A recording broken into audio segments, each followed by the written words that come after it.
Good evening. I'd like to call the February 7th, 2012 meeting of the Yukon City Council to order at this time.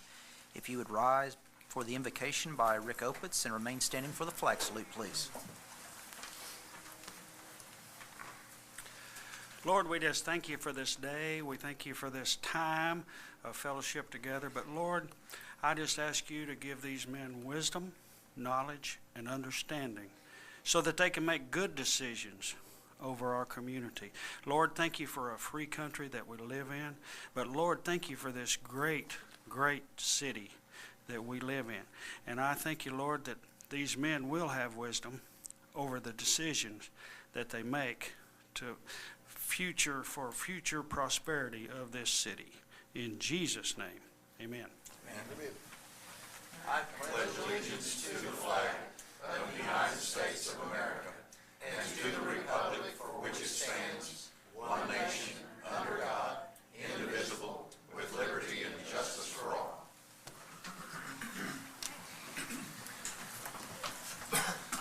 Call the roll, please. Alberts. Here. Gerba. Here. Bradway. Here. Smith. Here. Maxey. Here. Tonight we have one presentation. Guys want to meet me?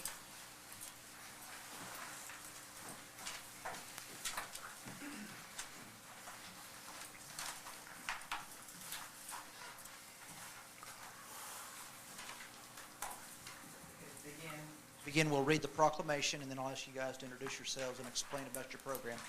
The proclamation reads, whereas the future is to a large measure dependent upon the good health of our children and youth, the citizens of tomorrow, and whereas good health, physical and mental, can be achieved through good health habits learned early. Now, therefore, I, John Alberts, Mayor of the City of Yukon, hereby proclaim the month of February 2012 as Children's Dental Health Month in the City of Yukon, and urge all citizens and all community organizations to join in the observance given under my hand and seal this day, the 7th day of February 2012, John Alberts, Mayor, and Douglas Shivers, City Clerk. You guys want to introduce yourself and let us know a little bit about your program? I'll try. I'm David Reeder. I'm a dentist here in town. This is Dr. Stuart Stevens. He's an orthodontist. Dr. David Deason is generally our spokesman, and we don't see him here tonight, so I'll try to fill his shoes. I know this program's been going on since at least over 30 years. Dr. Stevens and I have been involved since the early 90s, since we came here in practice. So it's been a great program. It's gone on for many, many years. We see the first graders in all the local schools. We now have Piedmont involved. I believe we're getting down into Mustang as well. So it's a great program. It gets a lot of look-sees from other communities that are trying to get this going. But it's an honor and a pleasure to go out and see the first graders and educate them on their oral health and take a visual look at them just to see how they're doing and assess where we're at. So we appreciate the support of the community and the city as well. You have anything to add to that? How many doctors participate? Yeah, I didn't come prepared. I know that there were at least 20 at our meeting today before we broke off. This afternoon we went out to the first graders. I know there were well over 20 now, so it's really taken off. Great. We really appreciate it. It's a great service to the community and that you guys give and help, especially the children. So thank you very much. It's a great program. Thank you very much.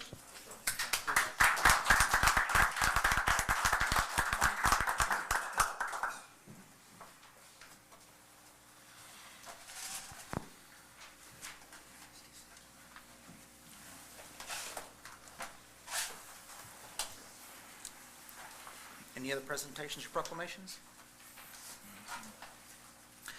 The next part of the meeting is the visitors section of the meeting. That's the opportunity for any person who has a non-agenda item that they would like to address with the council.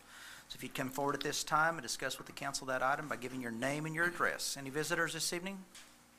Yes, ma'am. I'm Joanne Oatmans and live at 821 Poplar Avenue. I'm serving as the interim director for Mobile Meals, and you'll find before you our year-end report. I'd like to take this opportunity to thank the city for supporting Mobile Meals and providing us a place to work from and providing the director's position. The report will highlight some things I think you'll find of interest, not only the number of days and meals we served, but volunteer hours. Last year we had 4,599 recorded volunteer hours given. If you put that to $8 per hour, that was over $36,000 in labor that these volunteers gave us. The program is powered by volunteers. It's the heart of our program. Your bottom paragraph will tell you that I've attached a detailed report. It's actually just on the back. I decided to save paper and put it on the back. We gave our volunteers a coffee mug this year, and I'm sorry I wasn't able to bring coffee to put in it, but I did bring you a mug. Thank you. Again, thank you very much for supporting us. Thank you so much for that great service you provide our city. Thank you very much. Any questions? Thank you, ma'am. Any other volunteers? Go down and sign up, because we could always use more volunteers at the mobile meals. Visitors, any additional visitors that would like to make any comments to the council at this time? Seeing none, then we'll move ahead. At this time, we'll recess as the Yukon City Council and reconvene as the Yukon Municipal Authority.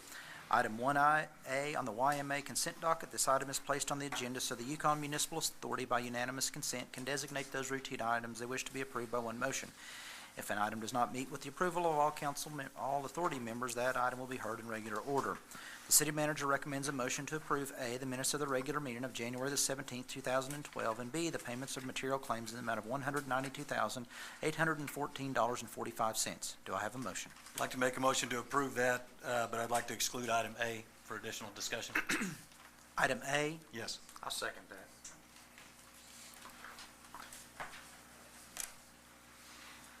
further discussion? Call the roll, please. Bradway, Yes. Smith, Yes. Gerba, Yes. Alberts. Yes. Maxey. Yes. Okay, now we'll go back and take up item 1A. Item 1A, very minor corrections in the minutes. Kind of like when you write your first check of the year, you're still putting the previous year's number on there. And in this case, we had that occur on our minutes, where it shows minutes of regular meeting January 3rd, 2011. That should be 2012, and that actually is a reoccurring event. So with those changes of the year, I'd like to move to approve item A. Second. Discussion? Call the roll, please. My apologies to the council, Mr. Mayor, and Councilman Smith. Wrong year's the wrong year. Maxey, Yes. Alberts, Yes. Bradway, Yes. Gerba, Yes. Smith. Yes. Next item is 2A, consider approving resolution number YMA-20120-01, a resolution authorizing the City of Yukon and the Yukon Municipal Authority to obtain financing for the purchase, providing the funds for the purchase of certain vehicles and prices for equipment for use by the Community Development, Parks and Recreation Department, Public Works Department, Fire Department, and Police Department by executing its note. Move to approve. Second. Discussion? Yes. Mr. Bradway. Right.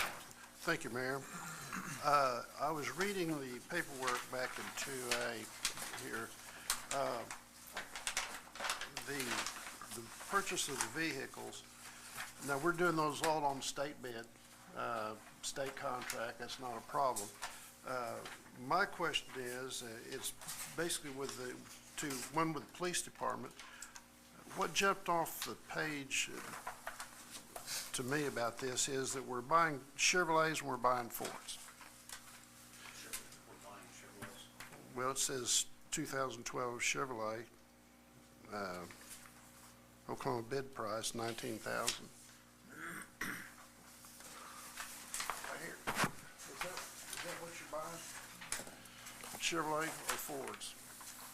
Would that be Tahoe and Ford cars? Oh, yeah. Tahoes and Fords.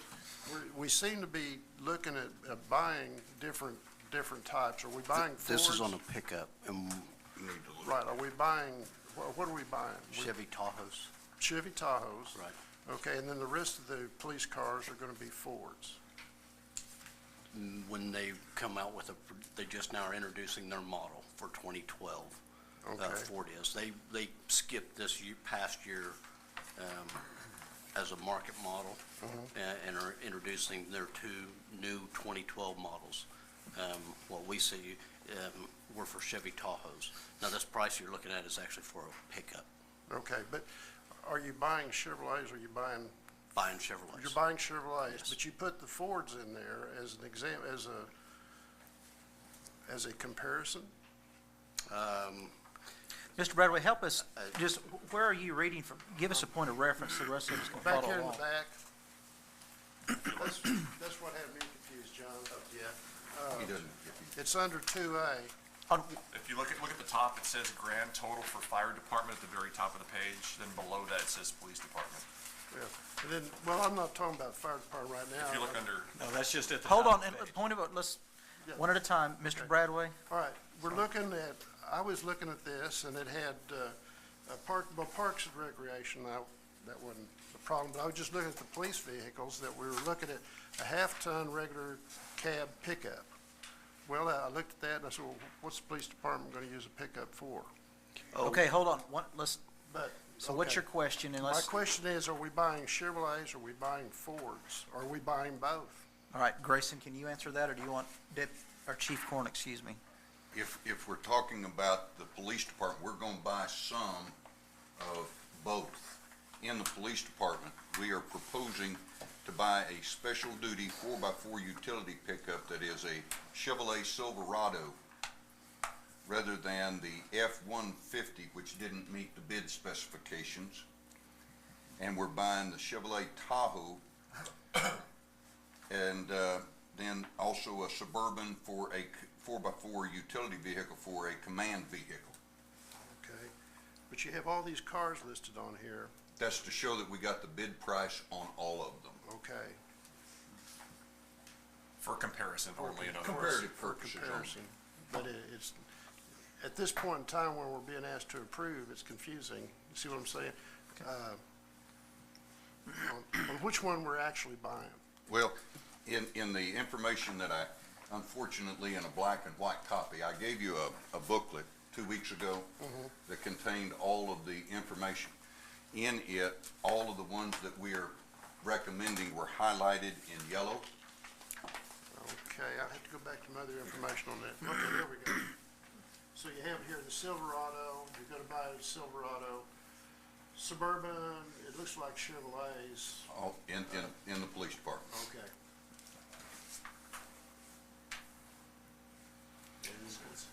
Yeah, and then the fire, oh, that's fire department. So it's the top numbers. Okay, top number. That's, when I was looking at the book, I was wondering, why do we have all these listings? Right, All right. and it was comparative, they're all state bid, but it's for comparative purposes only. But we're staying with one brand. Right, Okay, that's what I was wanting to know. Well, in the police department. in the With police and the department. police department. Right. Right. Okay. Mr. Bradway, any other questions? The fire department, we're buying what, 3 vehicles? Hold on, let's direct these down to Ms. Grayson. Mr. Grayson, 3 vehicles? We are buying a 2,000-gallon tanker pumper truck, a brush pumper, a command vehicle, as well as a fire truck that contains a compressed air foam system. Okay, and that's the 390,000? That's it. Okay, That includes all the supplies and materials to fully outfit the vehicle. but we're not, but that vehicle is not to replace any fire truck that we presently have in service. It's gonna be a new vehicle to go A in new, with in the addition, fire. but we do have one, chief, I forget which vehicle, which truck that we got coming out of service. Our Darley is coming out of service. We have we actually will be, we kind of be replacing, we'll keep it in our fleet. We have engine one, which is 19 years old. It'll take its place. Engine one will go to the reserve status. Okay. The Darley truck we have now that's in reserve will actually go away. We'll sell that truck. So it will still be Yes, sir. the number we have now. Our number will be Okay, good, yes, That's sir. fine. All right, thank you, chief. Thank you. Anything else? That's it. Any other discussion? Discussion? Call the roll, please. Gerba, Yes. Maxey, Yes. Smith, Yes. Alberts. Yes. Bradley. Yes.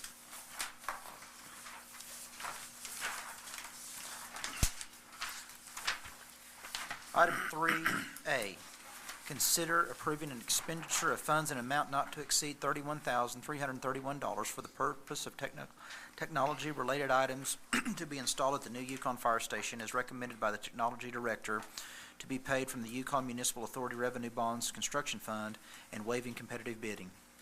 Do I have a motion? Motion to approve. Second. Discussion? Discussion? Call the roll, please. Smith, Yes. Alberts. Yes. Gerba, Yes. Maxey, Yes. Bradway. Yes. At this time, we'll adjourn as YMA and reconvene as the Yukon City Council. The first item is the consent docket. This item is placed on the agenda so the city by unanimous consent can designate those routine items they wish to be approved by one motion. If an item cannot meet the approval of all council members, that item will be heard in regular order. The city manager recommends a motion to approve A, the minutes of the regular meeting of January the 17th, 2011, B, 2000, yeah. That's one of the okay, we'll reread it as A, the minutes of the regular meeting of January 17th, 2012, B, the payment of material claims in the amount of $436,686.87, the payment of invoice number 8030 in the amount of $49,883.40 to Triad Design Group for the Piedmont Road, State Highway 4 to Main Street, Oklahoma 66 Northwest Expressway, SH3 project paid from the Oklahoma City Escrow Account funds. D, the appointment of Rena Holland to the Board of Adjustment is nominated by John Alberts. E, an agreement by the Yukon BMX for the use of Taylor Park's BMX track from January 18th, 2012 through January 18th, 2013. F, the agreement of the Oklahoma Nitro Club for the use of Taylor Park Nitro track from January 18th, 2012 through January 18th, 2013. G, the designation of items on the attached list from the Technology Department as surplus and authorize their sale, donation, or trade. H, accepting the Oklahoma Department of Environmental Quality permit number WL000009110440 for the construction of 26 linear feet of 6-inch and 396 linear feet of 12-inch water lines and what is that? Appurtenances, thank you, to the services of the City of Grace Pentecostal Church of God Water Line Extension Project, Canadian County, Oklahoma, and I, setting the date for the next regular council meeting for February 21st, 2012, 7 p.m. in City Council Chambers of the Centennial Building, 12 South 5th Street, Yukon, Oklahoma. Make a motion to approve. Second. Discussion? Yes, we actually have a couple of corrections as well in the minutes. Not only do we have the issue with the year of 2011, we had also voted on approving the furniture expenditure for the fire station. Dollar amount that was approved was $5,600. The minutes still read that we approved $30,000. So we need to have that corrected in order to make the minutes accurate.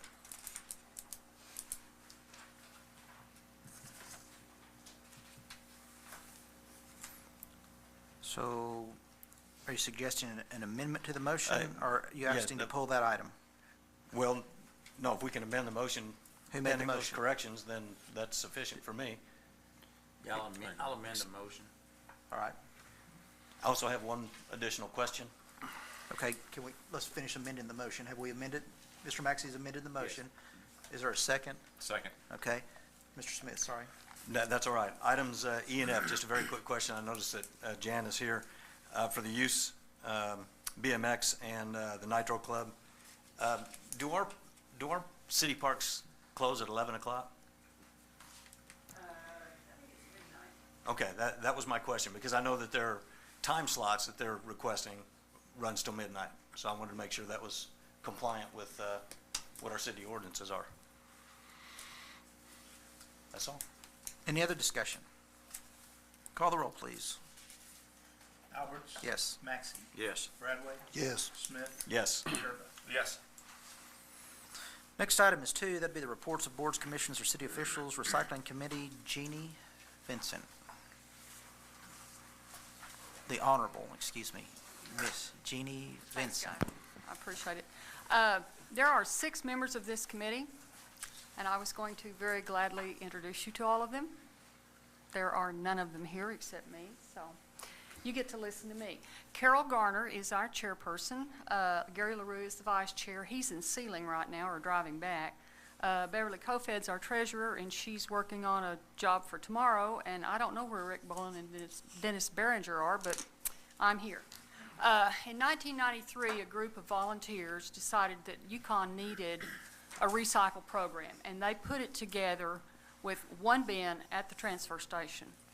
In 2004, we moved our facility to 111 Ash, which is the site of the old gin, and it has a locked, fenced facility, and we currently have 4 bins for glass, plastic, aluminum. We have a couple of bins for paper, and then we have this huge semi-trailer for cardboard. We're open from 9 to noon on Saturdays, unless it's a holiday, and Yukon Check Day is a holiday. And if it's really crummy weather, we don't go out there. In April, the center will have been serving Yukon for 19 years. We are still manned entirely by volunteers. Most of them have worked for a very, very long time. Students from Yukon Public Schools come out to help us, and students from St. John's come out. According to the environmental impact statement we got from Green Star, we saved 212 cubic yards of landfill space in the last 2 years. Now, that figure is for glass, aluminum, and cardboard only. We also have a 20-yard bin of plastic that is dumped nearly every week, and 2 7-yard bins of paper that's picked up 2 or 3 times a month. So we estimate the landfill space that we've saved in the last 2 years at 2,000 cubic yards. And I asked one of the guys, I said, what does that look like? And he said 13 semi-trailers full. So transportation costs, tipping fees, we've saved that much. I have a packet that I will pass out to you guys after the meeting. It's public participation has increased dramatically recently. We had a weekly average of 95 vehicles in 2007, had an average of 197 vehicles in 2011, and the day after the New Year's Day, we were closed Christmas and New Year's, and on January the 7th, we served a minimum of 375 vehicles. We had lines all the way both directions, at least a block. We had people parking outside, walking in because they didn't want to wait in line. You figure that out, that's a vehicle served every 48 seconds. We had 10 volunteers out there, and we knew we had accomplished something when we got done. So anyway, we're run by volunteers. We need volunteers. Come out and help us. Thank you. Thank you, Jenny.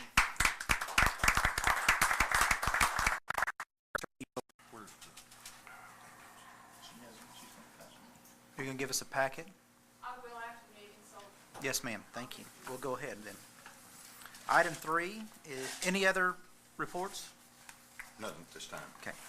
Item 3 is consider approving resolution number 2012-1, a resolution authorizing the City of Yukon and the Yukon Municipal Authority to obtain financing for the purpose of providing the funds for the purchase of certain vehicles and pieces of equipment for the use by the Community Development, Parks and Recreation Department, Public Works Department, Fire Department, and the Police Department by executing its note.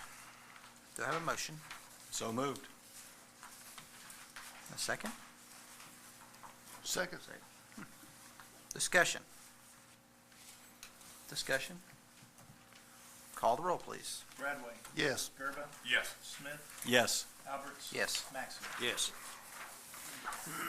Item 4 is consider approving ordinance number 1272, an ordinance which provides amendments to the Code of Ordinances of the City of Yukon, Oklahoma by adding sections 114-110, 114-147, 114-148, 114-149, 114-150, and 114-151 of the Code of Ordinances, providing for amendments to add definitions requiring food service establishments, install grease inspectors in certain events, requiring submission of drawings, providing minimum requirements for grease inspectors, providing minimum requirements for best management practices, requiring grease, is that haulers, obtain a certificate, and providing for application procedures and declaring an emergency. Do I have a motion? Motion to approve. Second. Discussion? This is just on new construction? Is that only new? No, actually, in Mitch? the,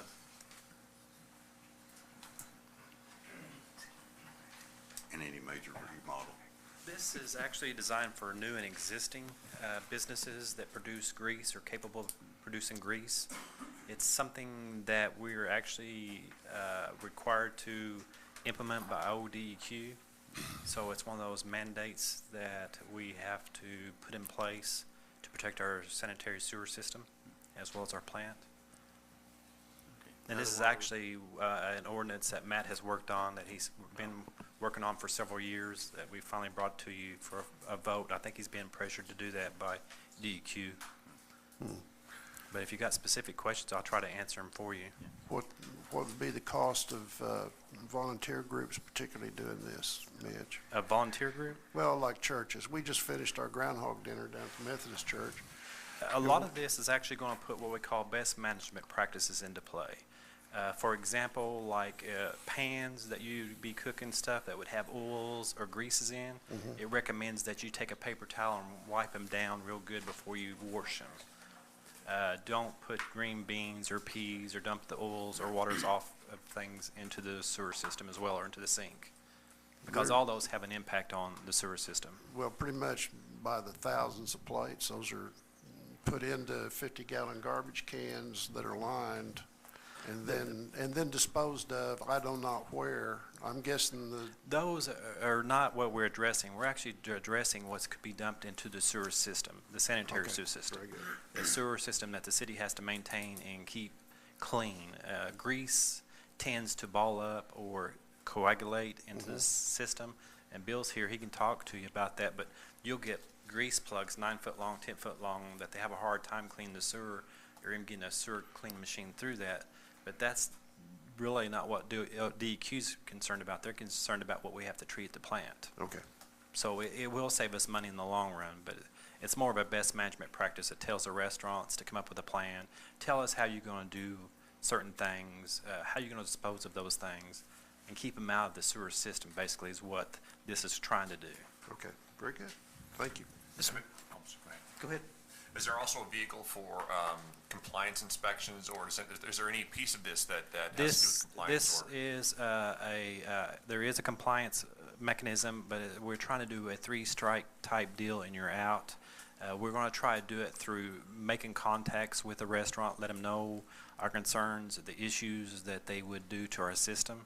Our intent is not to go out there and start issuing citations right off the bat. A citation will only be issued after lots of talking, lots of meetings. Repeated. That's a last resort. Now, per DEQ, is there also annual inspections that are due on We're going to certain do, establishments? there is a mechanism in here that requires them to turn in an annual report. The annual report will have their best management practices, as well as the waste hauler certificates. It's what we call cradle to grave. Basically, when a waste hauler comes and cleans out a grease trap, he's got to tell us where he's taking it and disposing of it and how many gallons he's disposing of. We've had problems in the past with waste haulers not doing what they're supposed to do with grease or materials removed from a grease trap. Well, on the annual basis, on the inspections, the city will make the inspections to see that the businesses are performing on the grease traps the way it's supposed to be done. You'll write a report on this and present it to DEQ. We'll have to do reports for DEQ, Correct. yes. The business will give us the reports. We'll take those reports and put them into a larger report. Okay. Will DEQ ever come out and go knock door to door and actually look at one of them themselves? Probably what they'll do is look at illicit discharges in our system, or look at the plant. They won't go door to door to see. They'll look at our best management practice and their best management practices. So they're going to, DEQ has mandated this, and then they're going to rely almost totally on whatever you report. Whatever the city reports back to them. Okay. Plus, they'll look at other Thank you, reports. Mitch. You've answered my question. But isn't this part of the Clean Water Act that was passed some years back that we're supposed to be implementing over the next? This is part of it, yes. It's actually the part that's called illicit discharge, or AMS, is part of that program. There's a consequence if we don't comply, isn't there? Ultimately. Yes. Okay, so the city, we have to do this. It's part of It's a requirement as part of that. It was a federal act, if I recall, that, The Clean Water Act, yes. right, and it was several years ago that we were supposed to have been implementing, not supposed to throw fertilizer or grass clippings in the street and all those different things, so. This we're is in the another mechanism, yes, of the Clean process of Water Act. implementing those. Okay. Any other discussion, Mr. Smith? No, sir. The good thing is the state and federal government always funds these mandates, so. Yeah. No, they're unfunded, Mr. Maxey. I think there's a ton of sarcasm there. Any other comments, questions? Thank you, Mitch. Thanks. Call the roll, please. Gerba, Yes. Alberts, Yes. Bradway, Yes. Maxey, Yes. Smith, Yes. Next item is 4A, and that's consider removing the emergency, please. So moved. Second. Mr. Smith gets the move, Mr. Bradway gets a second. All right, I'll take it. How about discussion? Call the roll, please. Maxey, Yes. Alberts, Yes. Gerba, Yes. Smith, Yes. Bradway. Yes. Next item is item 5, and that's discussion item, and that would be the City Council Code of Ethics. Do we want to start with Mr. Smith or Mr. Sigler? Mr. Smith, do you want to take the lead on this? Well, there's really not much left. I think people are probably tired of hearing me beating the drum on it. I believe that we've got it edited down to one page, which I think would make some of our councilmen happy. And it doesn't, I believe it's sufficient in that the way it's written right now, we're not trying to pick out specific incidents to comply, but more of a pattern of behavior. So I think that we're still covering that ground, and I believe that the only other question that last time we had talked about it was in the compliance and enforcement, which I took a couple of the other models that we have been looking at and combined those models to write the compliance and enforcement, and I do believe that that is a necessary part of any code of ethics, whether it be for us or anybody else. Without it, essentially, it's another piece of paper, and frankly, we don't need another piece of paper.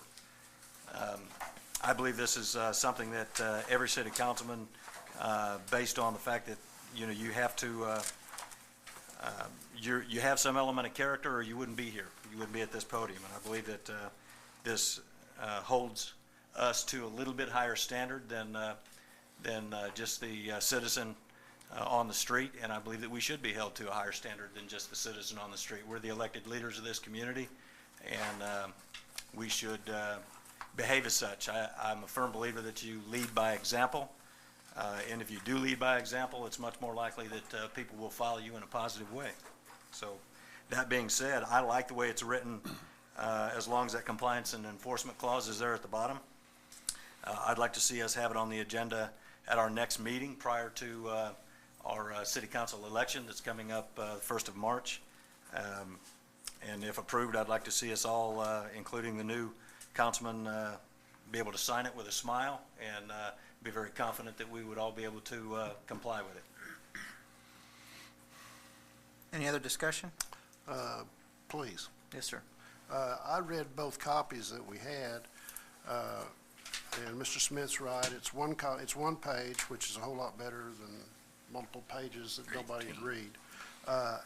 I went through it with my pen on both copies. The first sentence, it says, in keeping with the City of Yukon's commitment to excellence, the effective functioning of democratic government therefore requires that. I looked at that and I thought, well, in keeping with the City of Yukon's commitment to excellence, period, drop the rest of that. The next two paragraphs, drop it, and then say, as a member of the Yukon City Council, I, rather than will, shall.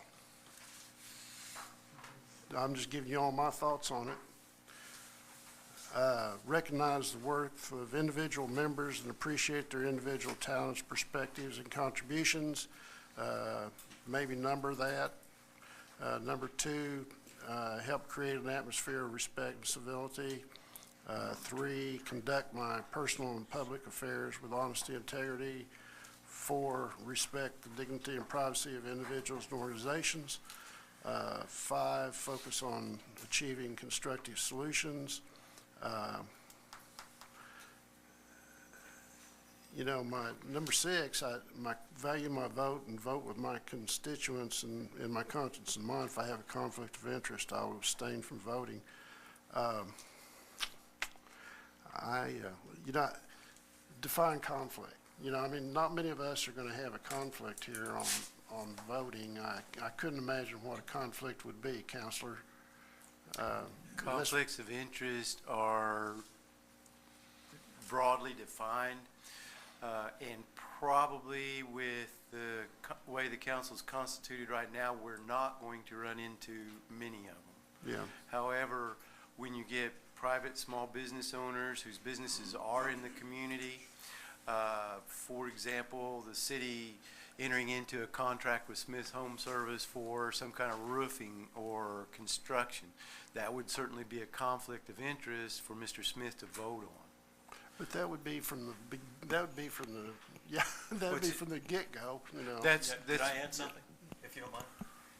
Along those lines, for example, if there were an ordinance change in the construction side of our city code, and that ordinance change might benefit me financially in the business, since that is the business that I'm in, that is, in my mind, would be a conflict of interest and something that I should abstain from voting for. And that's, could easily come up. But in my mind, it would not be a conflict for you, because you would just be out there on the bid like everybody else. You would have the same risk, the same reward as everybody else that was in business, so therefore it wouldn't be a conflict. Yeah, actually, a bid isn't what I was referring to. There is no way possible that I would bid on a city project while I'm sitting in this chair. I'm talking about any business. Yeah, what I'm referring to is an ordinance change of some kind that could benefit us. And I've spearheaded in the past, like licensing for contractors coming in, itinerant vendor permits and things like that, that I think strengthen the industry that I'm in, but I don't receive personal gain by having those items approved. Now, if there was some financial gain in that, then I'd have to abstain. Well, it's not just a gain, we call it a pecuniary interest. If you have I couldn't even spell that. Yeah, that's what it is. If you have a money interest in the outcome of it, whether it's a loss or a gain or whatever, but we just call it a pecuniary interest. So if you have a pecuniary interest in one of these items, you would certainly need to abstain, and that would be my advice, I've regardless got of a whether quick it's suggestion. I was just wondering if we want to get to the specifics of the code of ethics, if we would do it at maybe a planning session. Just basically sit down for 15 minutes or 20 minutes and iron it out, and then bring it and vote on it when we're done with it. Is it, are we, yeah, Seems like first this- of all, let me ask you one question. Are we all right to discuss this, Mike? What can we do tonight as far as this agenda item? just discussed. We're fine, what we're doing right now is fine? Absolutely. All right, Yeah. just want to make sure. Go ahead, Nick. Okay, well, I was just saying, basically, if we want to iron these out, instead of taking the time to do it here, we might just focus on this only. If I could offer a suggestion, if you would take a moment, I know, Bob, you've already written down a bunch of stuff on yours. If you would do that, we'll come up with, because a lot of what we're talking about is formatting issues. Right, that's basically it. It's Formatting issues. It's formatting. Maybe we can put this into a little bit different format that would read differently, and we can actually get a signature line down here on the bottom of this thing, and where it looks like a document when we get done. Yeah, I think that'd be good. If y'all will send those through our office, we'll do that, run it, make sure we get all the words right. And I think that would be fine. I will tell you that I'm a little uncomfortable with this, with extending this over and over. And I understand that we want to make sure that it's right, but the truth of the matter is, we've had this version we've had for 3 weeks now. We've been discussing it for 2 months at different times. This is actually the 4th time that we've had discussion on this matter. And I think at some point we need to Esther, get off the pot. I mean, it's going on, and I want to make sure that it's right. And I respect the opinion of you guys, and I'm certainly not trying to minimize it. But I will say that we've had a number of different versions. I've presented one. Mayor Alberts was kind enough to put some stuff together for a couple of different cities as well. And I think we have plenty of information to work with. So if what we're talking about in reformatting the way this is typed is not going to further delay a vote, then I say more power to you, reformat it. But we do have an election the first week of March, and I think it would be appropriate, if possible, to have this in place prior to that day. I feel that it's important to do that. Go ahead, Mr. President. Well, the election's the 6th of March. They don't take office till May. It's going to be ready for them to sign. We got time to do that. Well, would it be possible, just basically, everybody's got their notes jotted down, we'll submit them to you, and you can condense them down into something that works for everybody. Other discussion? Would be great. Discussion? On the, Ken said he was interested in the compliance and enforcement. It says failure to comply could result in, but not limited to, censure by the council, compliance and enforcement, but there's no real penalty. I mean, do you really want one penalty? Censure. Yeah, Censure. Censure in itself, and I don't want anybody strapped to the whipping post or anything like that, because I believe that, again, everyone sitting here has a certain degree of character, and I think our behavior is, and our history of behavior has got to be good, or we wouldn't be sitting here. Again, I certainly don't want to anyone to think that I'm pointing fingers, but yes, I believe that without some repercussions, again, it's just another piece of paper. We don't need another piece of paper. Yeah, but censure, I mean, like they do in the House and the Senate and in Congress, they just put them up there under the lights and talk ugly to them for 5 minutes and then let them go. Yeah, and that, for a minor offense, maybe that would be inappropriate, but it says not limited to, there's, we are, in our oath of office, we're sworn to abide by the laws, of course. So depending on how that would play into it, that could affect what the punishment would be, but we're not all going to be up on criminal charges, No. But the law will always trump the Absolutely. Yes. the code of That's ethics. understood. Okay. All right. Okay. My comments are, I agree with Ken that it needs to move forward, but I also would hesitate to move. I'm not opposed to waiting until the next two people come along, because those are two people that you're going to ask to sign the document. Here's my concern, Ken. I don't have a problem with the code of ethics. I don't want to implement a document that potentially would result in litigation. And I think some of Mr. Bradway's comments are well taken. I mean, define censure, define not limited to. I mean, that's the problem as Mike tries to write a document. I mean, there could be a whole set of definitions to go with this code of ethics that could very easily be a lot longer than the code of ethics is. So, and I know you'd like to get it over with quickly, but I think Nick might have a good idea that maybe it would be helpful if we did have an opportunity to discuss it, and so we understand what we're citing. Everyone understands what being ethical is until I start to apply my ethical principles to you and you apply your ethical principles to me, and then we might start to have some sort of a disagreement. And that's where I think whenever you start to talk about ethics, I mean, where there'd be some disagreement. So I like the idea, and of course, we brought back from the National League of Cities also the civility in government, and I think that that's probably, hopefully, coming later this year with a nationwide, what are they called? What do we do tonight? Referendum or something? Referendum, but what do we sign where the dentist came? Good grief. Oh, proclamation. Proclamation, sorry. It's been nationwide proclamation for that, and I think that this goes hand in hand with that. But I don't know, Mike, I mean, do you have, as an attorney, and I certainly don't want to be critical of your work, but there are several words and phrases in here that as a councilman reading this, that's fine, I understand what ethics, as an attorney, first of all, it says, my punishment is not limited to censure.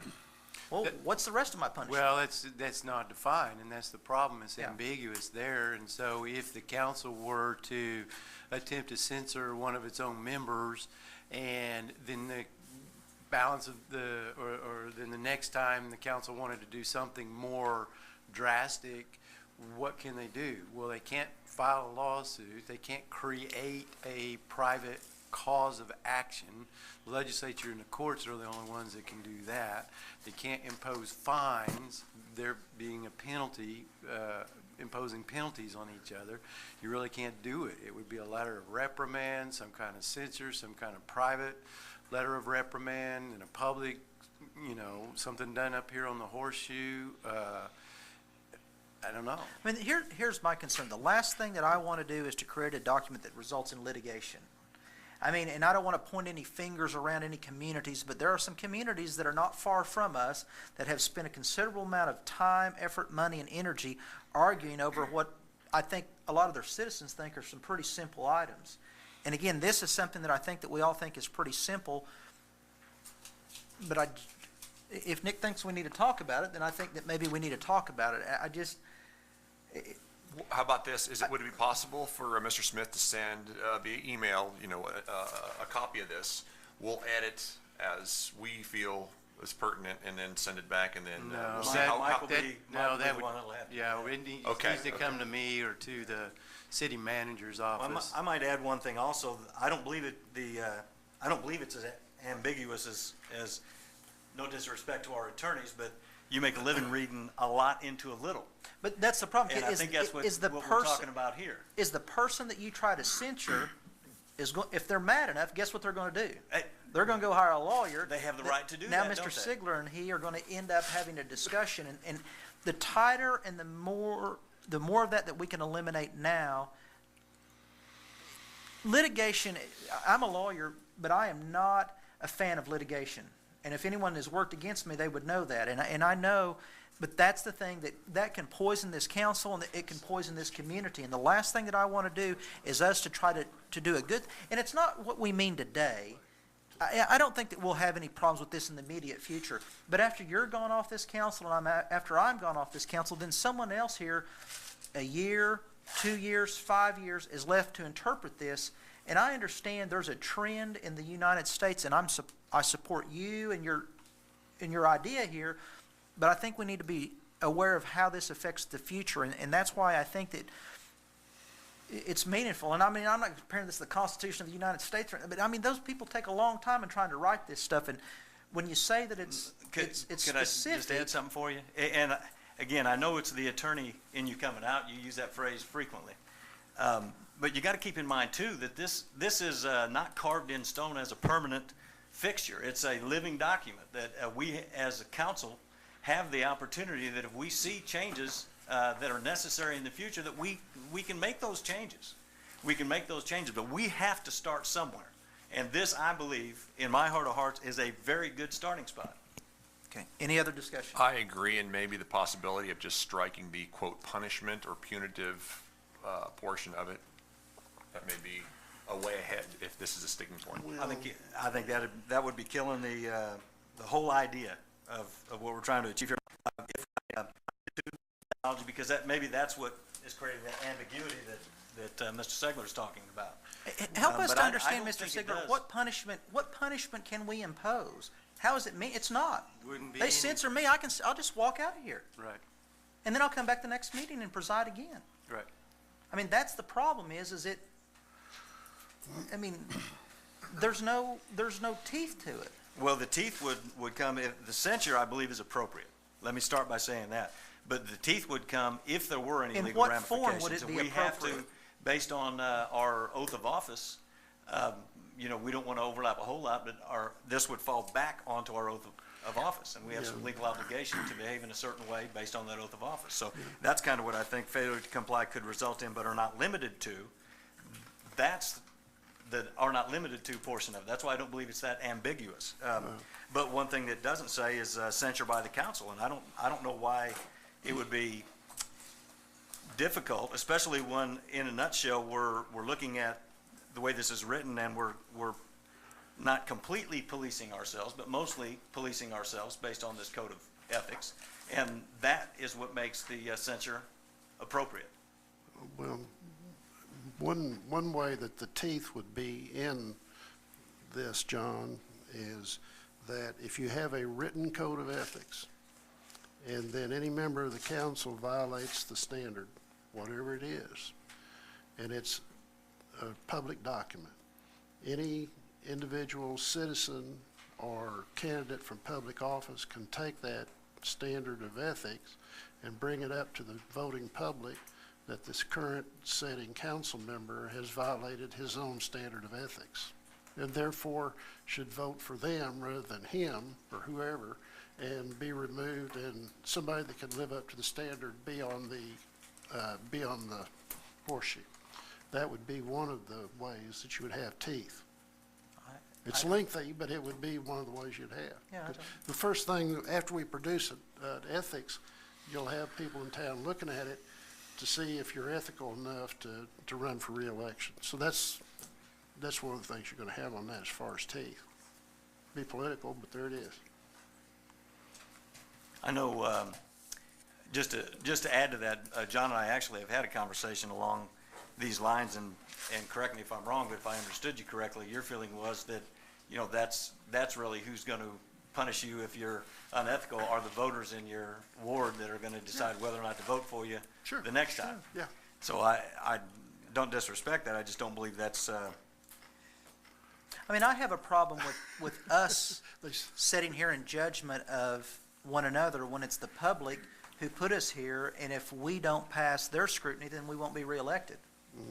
So I think that we should all be ethical, and I believe that, each of us, I guess ethical is kind of like playing golf. If you go out and play golf by yourself, and you use your toe wedge, and you make a 4, but you didn't write down your toe wedge, you really didn't make a 4.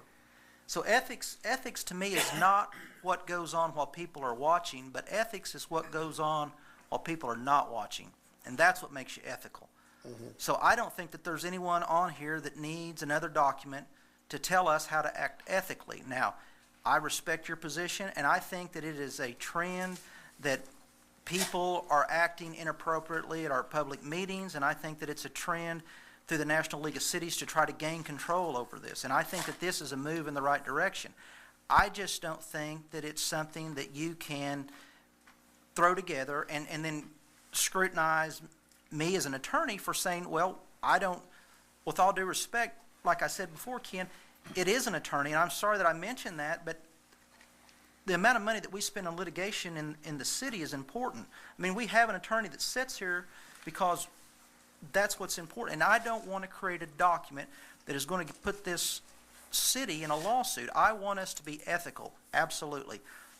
And if it takes another meeting or two for us to have a document that might avoid some sort of litigation, I think have another meeting or two. And I think that Rick ought to be a part of this, whoever the other council person, I'm not opposed to even allowing them. They're the ones that are going to sign it. I like the idea.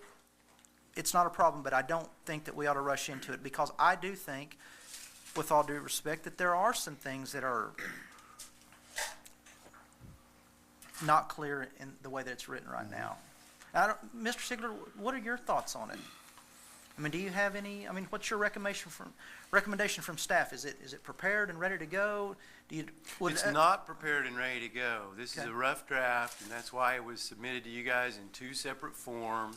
And you could tell by the comments from the different varying council members that there are things that still need to be done to it. Okay. Whether it's formatting or cleaning up some grammar or language or whatever, it's not ready to be considered. No.